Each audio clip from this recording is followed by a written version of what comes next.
अस्सलाम वालेकुम दोस्तों, आज की वीडियो बहुत ही ज़्यादा मज़ेदार होने वाली है, इसलिए आपने वीडियो को लाइक करना है। दोस्तों, साबिक कप्तान और कमेंटेटर रमीज़ राजा ने कौमी टीम इंतज़ामिया की जानब से नौजवान प्लेयर्स को नज़रअंदाज करने पर अदम इत्मीनान का इजहार करते हुए सवाल उठाया है कि खुशदिल शाह और हैदर अली को बाहर रख कर आखिर टीम आगे कैसे बढ़ेगी, जो टीम में शमूलियत के काबिल भी नहीं समझे गए।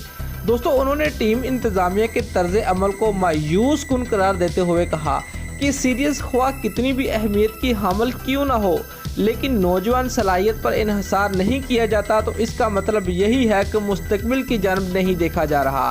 58 साल रमीज़ राजा का अपने यूट्यूब चैनल पर कहना था कि ये T20 वर्ल्ड कप का सीज़न है, जिसमें मुख्तलिफ कम्बिनेशन की आजमाइश के साथ ही अच्छी टीम की तश्कील पा सकती है, लेकिन नौजवानों के बगैर कोई कम्बिनेशन मुकम्मल नहीं हो सकता।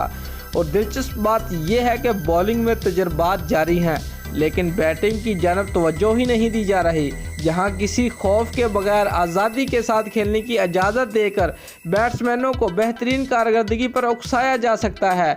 दोस्तों, अगर आपको हमारी ये वीडियो अच्छी लगी है तो वीडियो को प्लीज़ लाइक और शेयर ज़रूर करें। इंशाल्लाह नेक्स्ट वीडियो में आपसे फिर मिलते हैं। अल्लाह हाफिज़।